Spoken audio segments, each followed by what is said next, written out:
Hey y'all, how y'all doing today?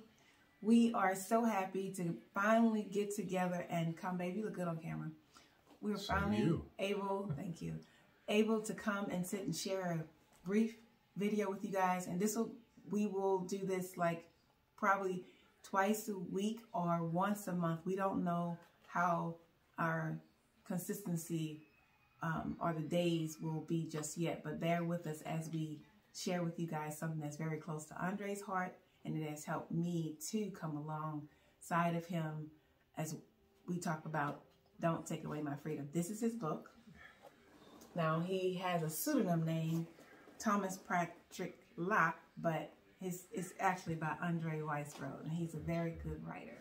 And if you can imagine what those three names, where they come from in the beginning of this country's history, that would be where you would search. But yeah, I wrote this book. It's on my heart. I love my country, as imperfect it is. The subtitle of the book is In Love with an Imperfect Union. And the real key to the United States is about freedom.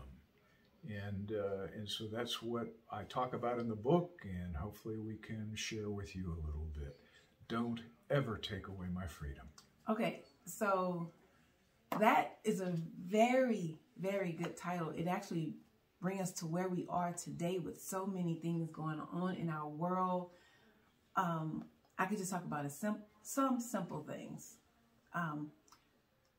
Number one is, I didn't look it up yet, guys, but I bought two things from the store. One is the pancake mix, and when I went, I realized that I couldn't find Ain't You Mama, okay? And I couldn't, so I struggled, right? That caused me pause, and I actually kind of took it out on the person in the store that was near me that was putting stuff on the shelf, and I was like, where is Ain't You Mama pancake mix? And I saw Pearl, which is the same box, everything except they took her off the shelf. Another item that I usually buy is the cornmeal, and that was by Pearl too. So I was really shook for a moment. Don't get me wrong, I heard about this during the coronavirus. I heard about it, but I never really dove into looking it up, and I'm gonna get back to you guys with what I find of why this is even happening. But that's part of my freedom. That's part of my heritage. That's something that I remember all of my life, and suddenly it says Pearl something, Pearl White or something like that. But I do have two ingredients, and I'm going to share that with you in just a minute. I'm glad I have the old box, and I think I'll keep that. But not to ramble, that's one thing. The way we dress today, the ugly is the new way. That's a freedom of mine that I have to stop. And you know, when I shop, I don't get to shop the same way I used to shop. I have to really look for some of the old styles to keep it real with you. And there's a few other things. But in Andre's book, it talks about freedom. And this gave me a question. Well, what is he talking about? He has a lot of the Constitution in here. And some of us, like myself, I'm not a reader of the Constitution. But the Constitution tells us a lot about our freedoms. And it is the document that protects our freedom. And it's amazing to me how few people have read it, even though they're willing to argue about it. And this is not going to be about politics. We're gonna keep it very limited on the politics, because it's not about politics. It's really about our freedom and what our freedoms are today and how they are being taken away from us right in front of us. We talk so much about ourselves that we forget. Yeah, well, one of the things that I've noticed, especially in recent years, is that the people that holler the loudest about tolerance seem to have the least tolerance. In other words, they want their freedom, but they want to impose that on my freedom. Freedom is a cooperative effort. Freedom is equality. Yeah, freedom is like when you get in your car and you stop at a stop sign and somebody else stops at the stop sign, and there's both a courtesy as well as safety that says my freedom is preserved if I defer to your freedom first and let the person on the right go. Right. That's what freedom is all about. It's about self-control. An athlete is free to perform. Notice my language. But it takes tremendous discipline, i.e. even slavery to a coach and to a routine to get to the point where that athlete is so free. Okay. And we're going to be very candid. I'm not going to edit these videos when they come because I'm from Louisiana, and being raised in Louisiana, it's not like we talked a lot about our freedoms. You know, like, what is my freedom? I won't forget that when I was 13 years old, I didn't know where black people came from. You know, so I was reading the Bible looking for us, and I couldn't find it until only recently, as a Bible scholar was talking about the different nationalities or ethnic backgrounds of some of the people in the Bible who we hear about, Peter and John, the new letters, the Gospels, that I find out there was, you know, we was here all along, but when I was 13, I didn't know where we came in at except as slaves, and that was a freedom. And here we are today. We have small freedoms being taken away, going from Life, right?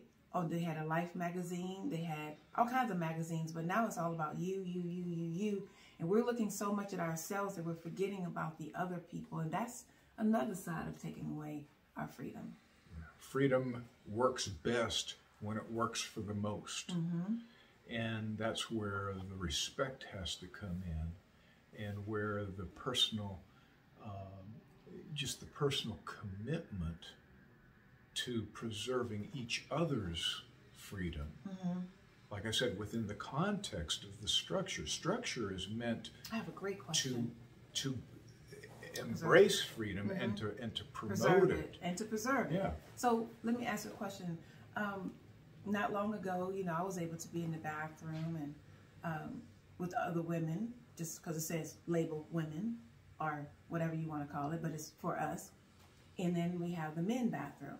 And now with the it and the they and the not sure who they are, I think that my freedom is being jeopardized by saying it's okay, I can sit back, squash it, and be okay with a man coming in the bathroom just because he thinks he's a she or it or a they or whoever they are.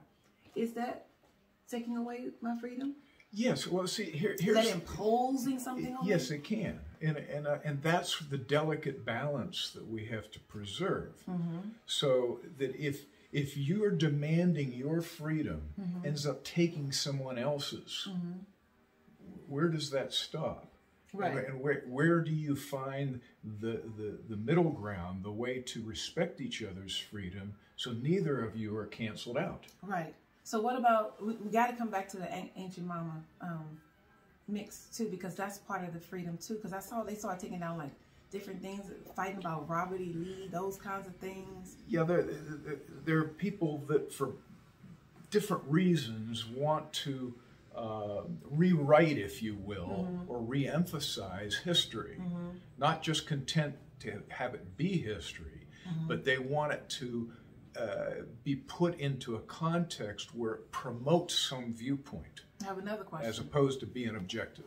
What about in school when they didn't have a lot about us, people of color, in the book? And now we're just finding out that we were the ones that created tied shoestrings and the washing and dryer, the little T on the...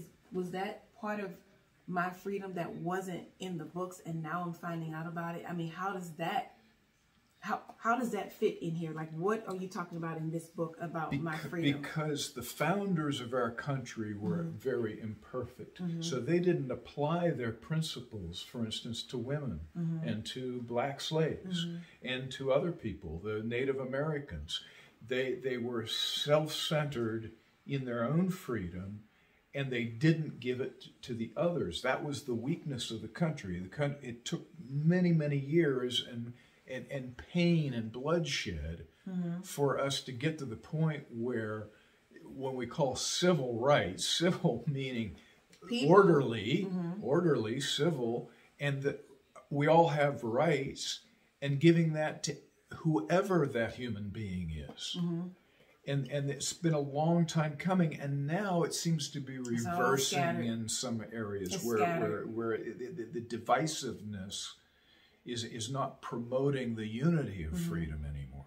Right. So we're gonna have to stop right here, because one of the things Andre and I stress is we're gonna keep it 10 minutes or less. And this is just the first beginning. I hope you could tell that there's gonna be some real good content and conversation, and we hope you join us. Like, subscribe, leave a comment, and tell us what you think and what would you like us to talk about. But there's so many freedoms being taken away, and I would highly recommend getting this book. It is on Amazon, I think, for $9.99. If you type in "Don't Ever Take Away My Freedom" book, make sure book is on there, otherwise you'll get Peter, Paul, and Mary's song. So thanks for joining us as we break a little bit of bread with you guys. And hey, we'll see you probably next week with more content and more discussion. Thanks for watching. Good night.